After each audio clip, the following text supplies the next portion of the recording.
crashes, defective products, dangerous drugs, injuries, and abuse. Across the state of Alabama, the attorneys, proudly sponsored by the law firm of Hollis, Wright, are here to serve you. Your tough legal questions answered by our experts with host David Lamb and the attorneys of Hollis, Wright. Hello and welcome into the attorneys. Thank you so much for joining us tonight. Our topic of conversation is premises liability. A really good guest to talk about that and to deal with it. And we'd love to have you join our conversation. At the bottom of your screen, all throughout the program tonight, ways you can do so. And don't forget, attorneys from Hollis, Wright, standing by live right now to speak with you and all throughout the show tonight. That free, off-air, and confidential conversation. A great opportunity for you to take advantage of during the show. Leading the conversation tonight from Hollis, Wright, Carter Clay. Good to see you, sir. You doing okay? I'm doing great, David. I hope you're doing well. I am doing well. Thank you. So what are we dealing with tonight? So we're going to talk about premises liability tonight. Okay. And we've got an outstanding guest here with us, Todd Buchanan.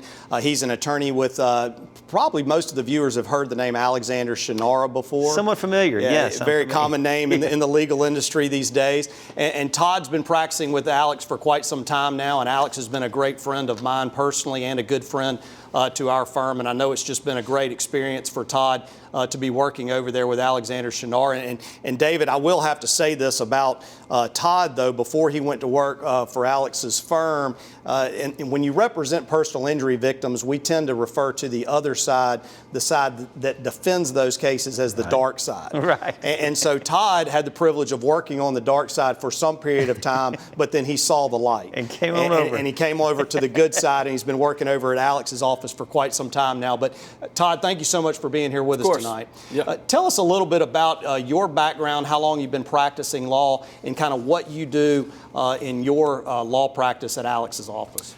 Yes, I've been practicing law for about 9 years now, coming up on the big 1-0. And as you said, I did defense work for the first few years of my career, which, while being the dark side, provided invaluable experience for me and now representing people who have been injured. So it's been a perfect segue into this type of work. And like I said, I couldn't have been more grateful for the experience that I gathered doing that type of defense work beforehand. Well, you touched upon this a minute ago, and I've been representing injured victims my entire legal career, which is right around 21 years now. And one of the advantages that you have that I don't have, that I wish I did, is I'm always trying to think about how the other side perceives the case or what the other side is doing to defend the case. And I got to imagine that really helps you in your practice, because you practice with a civil defense firm and we're interacting with insurance companies and we're defending those types of cases. Is that a fair statement? That's exactly right. You know, working on that side and then coming to this side, we know exactly where they were going. We knew exactly how they were going to work up the litigation or how they were going to defend the case from the beginning. And make no mistake, they start to defend these cases from the beginning.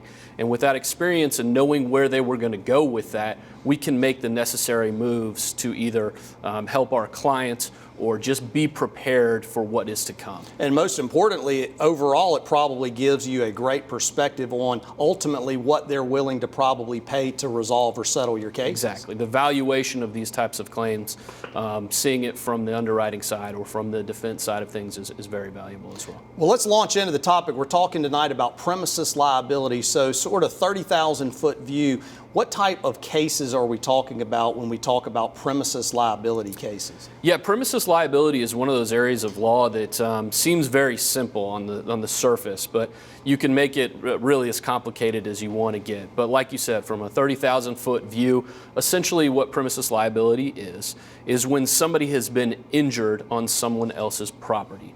And they were injured due to an unsafe condition or defective condition on that person's property. Yeah, and David, I want to bring you into the conversation here, because what's unique about premises liability cases, and Todd, I want you to touch upon this as well, is it does have to do with somebody being on the premises or the property of another and being injured based on a condition of that property.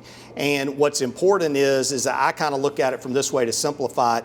We talk about active misconduct or active negligence versus condition of the property, because you can be on somebody else's property where you're injured on their property, but it's not the result of the condition of the property, but the result of their active negligence. For instance, if I'm at Todd's house and I'm in his driveway and he backs up in his automobile and doesn't see me and runs me over, it happened on Todd's property, but it's not a premises liability case, it's active negligence. And Todd, talk a little bit about that distinction. Yeah, of course, and just like you were saying, in the injury in that case, if you were run over, if somebody was run over on someone else's property in their driveway, that's not an injury that occurred as a result of a defective condition or an unsafe condition as part of the property. So it's a separate active negligence in that case. We always talk kind of war stories. I had one case where somebody had a satellite TV repair person over on their property.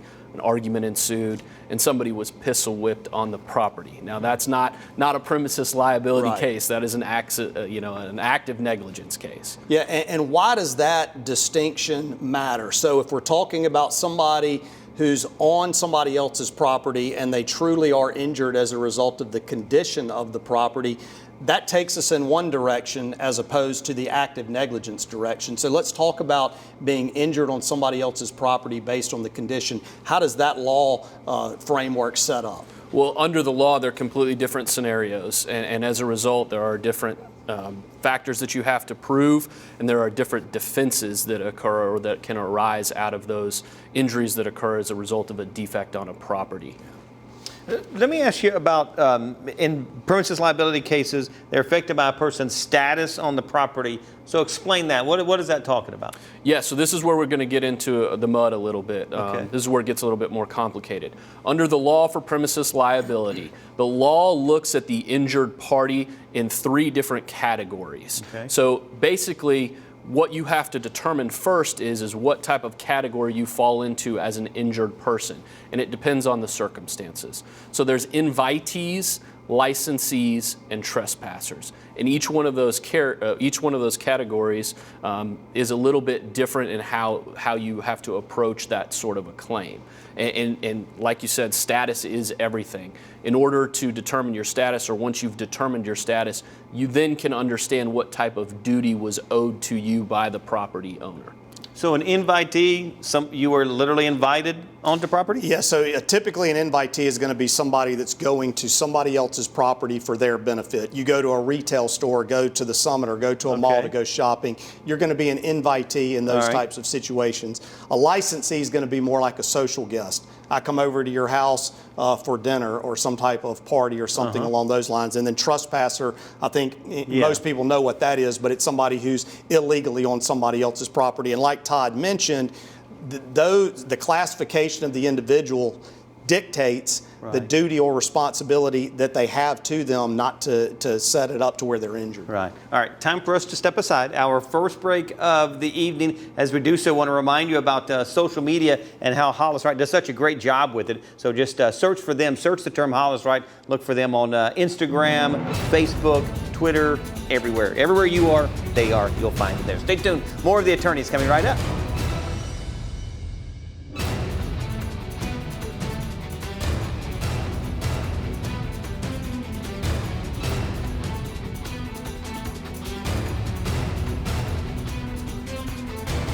I'm Josh Wright with the law firm of Hollis Wright, a personal injury law firm, and thank you for watching The Attorneys.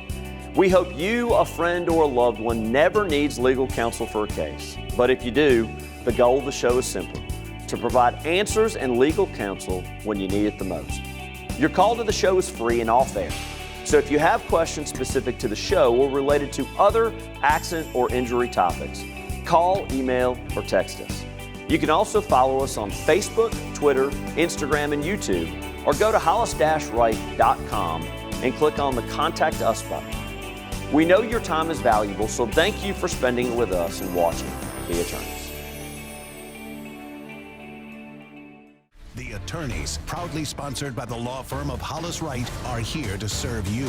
When we started the show 8 years ago, my hope was we would be able to do what we do best, which is to help people answer real-world legal-related issues they have in their life. People oftentimes are confronting various legal issues and problems in their lives that range across the gamut of legal practice areas. Bankruptcy, criminal law, family law, just to name a few. And to be able to have a 30-minute platform or format to where we can just cover various legal topics once a week, that's obviously the primary focus of the show. That we would be able to use the resources of the many lawyers we have at this law firm to create a plan that had a lasting impact that also gave back to the community at the same time. And I think we've done just that with the attorneys.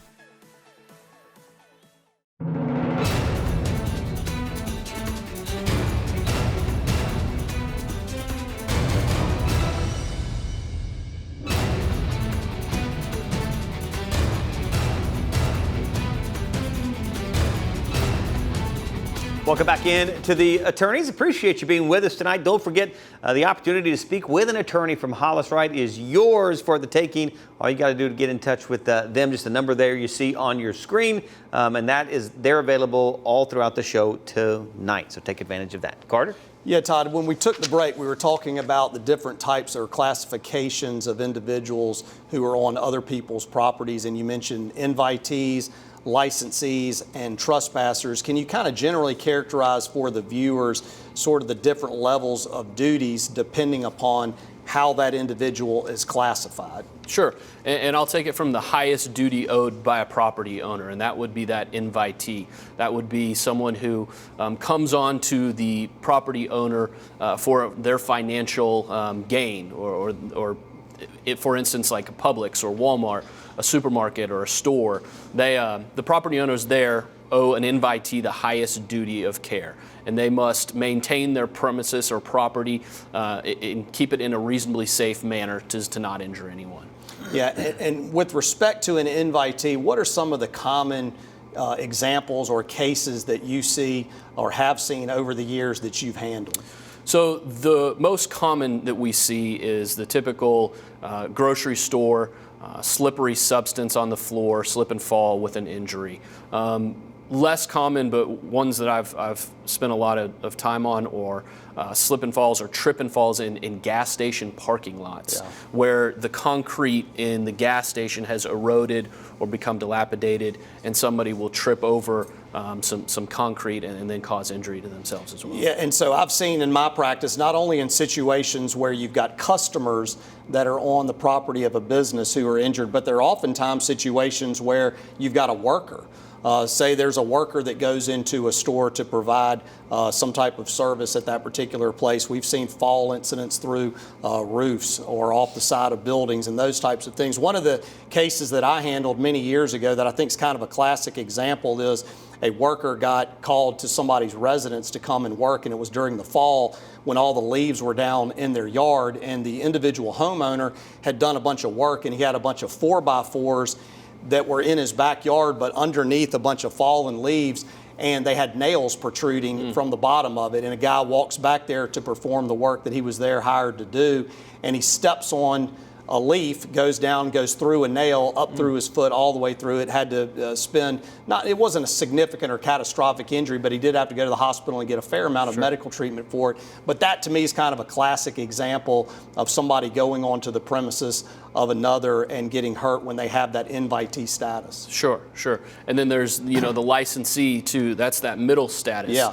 And that's that middle duty for the property owner. And that licensee status is typically when we're having a barbecue, or you're having a barbecue at your home, or something along those lines, and you invite friends over to come over and spend some time with you. That's going to be that middle duty owed. And the duty owed for a property owner to a licensee in that sense is they just have to warn of potentially concealed defects, right, if that makes sense. And David, one of the classic examples there is that if I'm over at Todd's house and we're barbecuing and I'm getting ready to leave and I'm walking down the steps outside and there's a loose brick, and I step on the loose brick and I fall, and Todd had knowledge of that loose brick and didn't tell the people that were over at his house about that particular danger or hazard, that would be a situation where I'm going to be classified, I think, as a licensee. Yes, sir. And I may very well have a viable case but it would be dictated by Todd's knowledge about that particular brick. So that's a good example of a licensee type case. The question we've got here is about government property.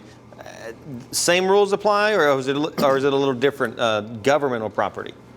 The same rules apply generally. That's the favorite response of an attorney, is with a caveat. But essentially the same rules apply, but there are some notice requirements. When you're dealing with municipalities or states, there are requirements that you must do in order to protect your claim, and that is giving that municipality or giving that governmental organization notice of your claim. And typically that's within 6 months, or in some cases a year, depending on the entity. And also with respect to governmental property, you have to navigate your way through potential qualified immunity claims, because certain governmental agencies have immunity. And also with respect to cities and counties, there may be damages caps that would limit you to your potential recovery, like up to $100,000. Oftentimes those are in play as well. Okay. Todd, talk a minute about, these cases can be tough cases. We've all handled premises liability cases, but they legally can be tough. Are there any particular defenses, legal defenses, that are available to a premises owner that are unique to premises liability cases that sort of make this area of law a bit more challenging? Yeah, there are. There's two main defenses that you're going to see from the property owner in these cases. One is you will see an open and obvious defense. And just simply put, that's gonna say that the property owner is going to say, well, you should have seen it, or it was there to be seen and you should have avoided it. Right. Now, there's a whole bunch of issues with open and obvious, and I like to think about it as based on circumstances. And what I mean by that is you can see a defect if it's there to be seen. You know, visually you can see it, but there's also conspicuity. And that means that there's the brain's attention to certain things. And the best example I can give is walking down a sidewalk or walking in a junkyard. Your attention is going to be different for each one of those things. Now, if you're walking barefoot down a sidewalk, you know, or walking down the aisle of a grocery store, you're looking up at products and different things like that. You're not looking at what's right in front of your feet. Yeah. But if you were walking in a junkyard, that circumstance is a little bit different. You're going to be very careful about where you put your foot. So the open and obvious defense is a viable defense that they have, but it really depends on the circumstances. Yeah, and if you're walking in a grocery store, for instance, they got all the sales and prices on the shelving, so your eyes are more focused on that as opposed to maybe what's on the ground. But that open and obvious defense does make these types of cases more challenging, because there have been some opinions handed out over the years by the Alabama Supreme Court that seemingly is taking us in the direction of the, hey, if you could have seen it, you should have seen it, and if you should have seen it, it was open and obvious, and therefore you may not be able to recover.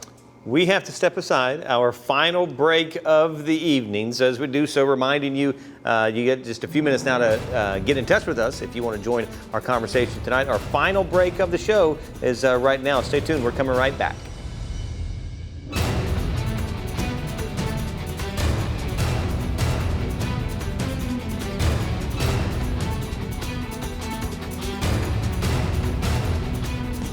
I'm attorney John Spade with the Hollis Wright Law Firm. If you have ever had a personal injury claim, the attorney handling your case has likely told you that a portion of your settlement would have to be used to pay back your health insurance company for the medical bills that they paid relating to your injuries. This is called subrogation. In this week's Legal 411, we are answering the question, what is subrogation and how does it affect your personal injury claim? When you purchase health insurance, you sign a contract with the health insurance company, which provides that in exchange for you paying a monthly premium, the insurance company will pay your medical bills when you're injured. Now, that contract has a paragraph that gives your health insurance company the right to seek repayment for the medical bills they paid if you in turn use those medical bills as a basis to recover from a third party that caused your injury. The idea is that your health insurance company would not have had to pay your medical bills if it weren't for the wrongdoing of the third party. Now, health insurance companies routinely put attorneys on notice of their subrogation claims by outlining exactly which medical payments the health insurance company is claiming a subrogation claim for and for what amounts. Throughout the handling of your case, your attorney should be aware of the amount of subrogation your health insurance company is claiming and whether all the claimed subrogation is related to your underlying personal injury case. That way, if your case resolves, your attorney can then negotiate a reduction of the health insurance company's subrogation claim. Subrogation is one of the many moving parts that can affect your personal injury settlement and what you stand to recover. Please remember, your call, email, or text to the attorneys is free. All of us at Hollis Wright want to help answer your questions on real issues you face. Remember, a competent lawyer will respond to every question you send in. That's our pledge and our promise to you. Thanks for watching The Attorneys on WVTM 13.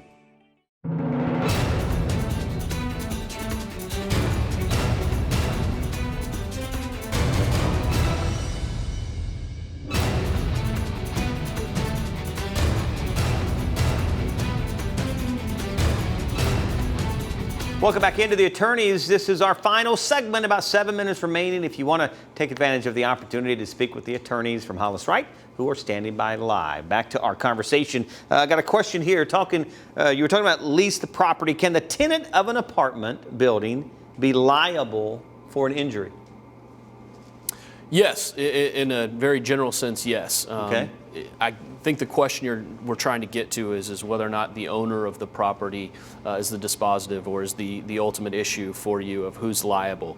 And really what the law breaks down to is who's in control of the property. So yes, that's one area where you want to get an attorney to help navigate through some of those issues, but yes, generally you can. Yeah, a tenant, somebody leasing a property, not only just for residential purposes, but somebody who's leasing a business that's owned, the property itself is owned by somebody else. If you are the occupier, which is really the real important issue, if you're the occupier, then you're in control of that property and you're going to have a duty to reasonably maintain your property and keep it free from defective conditions. Okay. All right. So Todd, let's talk a little bit about, we haven't touched upon this tonight, but I want to talk about the importance of when somebody is injured on somebody else's property. In particular, if they're in like a business like a grocery store or a retail store. Obviously, if somebody is really injured, there's certain things you can and cannot do. But what would you recommend to an injured individual or to the viewers in general that they try and do in terms of gathering evidence and reporting and things like that if they're injured? Sure, it's really hard, especially when you have been injured. Obviously, your first concern is getting medical treatment. Yeah. However, if you can in these types of situations, the one thing I would recommend above all, especially in a business setting, is to make sure there's some sort of report or incident report done at that property owner's discretion. So if it's, say, at a grocery store, you want to make sure that there is somebody, some employee from the grocery store, preferably a manager, that you can say, hey, I want to make sure this fall or this incident has been reported, and there's documentation of that fall. Yeah, it's very rare, I have found in my practice, that if you've got a very serious injury, that they're not going to document it in some way. I mean, if a person's laying there with a broken leg or something like that and employees are coming up, it's drawing a lot of attention. I mean, typically they're going to document or record or issue some type of report about that. But a lot of times somebody's just got low back pain and nobody really understands or appreciates the seriousness of it at that time, but it becomes very serious after the fact.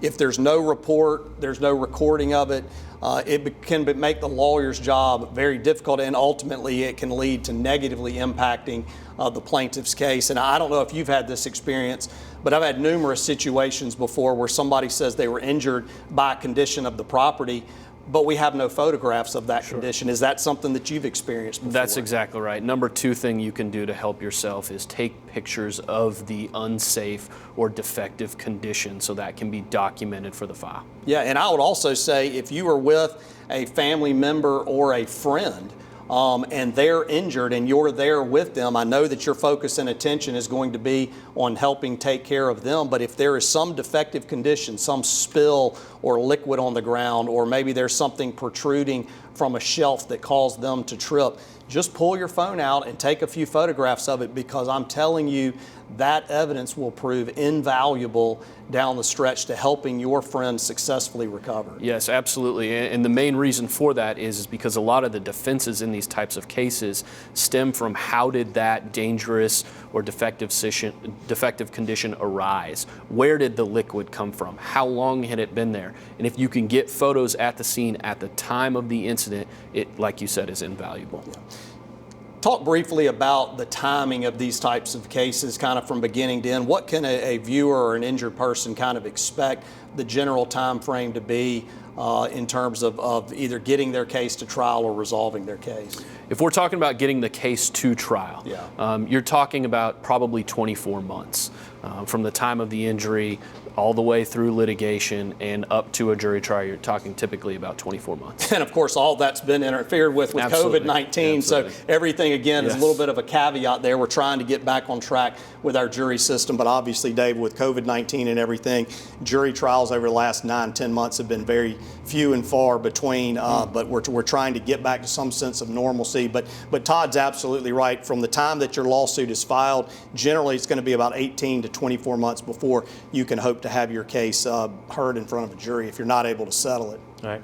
Right at 2 minutes remaining in the show, just enough time for you all, both of y'all, to have a final thought. And if you would, Todd, you go first. Just your final thought and charge to our viewers. Sure. What I would recommend for my final thought is we get a lot of calls, people saying, hey, I don't normally do this, or I've never done this before, and they worry about having an attorney look into the case. What I would say is that the attorneys in Birmingham and in Alabama and all over, we're here to protect your claim. We're here to investigate and determine if there is any sort of claim that can be made and protect your rights. And that's our commitment to y'all. And if we can do that, then we've done our job. And when I say that, I think it's important that if you are injured on a premises or the property of someone else, that you call an attorney and help them protect your rights. Yeah, and I would just say that in all instances of life, but particularly in the legal system or judicial systems, patience is a virtue. Right. Be patient. The process can take a while. It does not necessarily mean that your attorney is dragging their feet. There's a lot of work that has to be done that quite frankly does not necessarily involve the injured person's participation. Mm-hmm. So just be patient. You focus on getting well, healing, and recovering from your injuries. Let the lawyers take care of the rest. That sounds good. Enjoyed the show. Appreciate you being with us tonight. Appreciate you being here. And Carter, it's always good to see you. Thank you, David. Good to see you. We'll do it again next week. Look forward to it. All right. Thanks so much to our guest tonight, and also thank you so much for joining us each and every Sunday night. We really appreciate it as we wrap things up. Don't forget, check out Hollis Wright on social media. Just search the term Hollis Wright, and you'll find it there. Great follow to kind of keep up with what's going on here. We appreciate you, as always, and we'll look forward to seeing you next time right here on The Attorneys. Have a great week, everybody.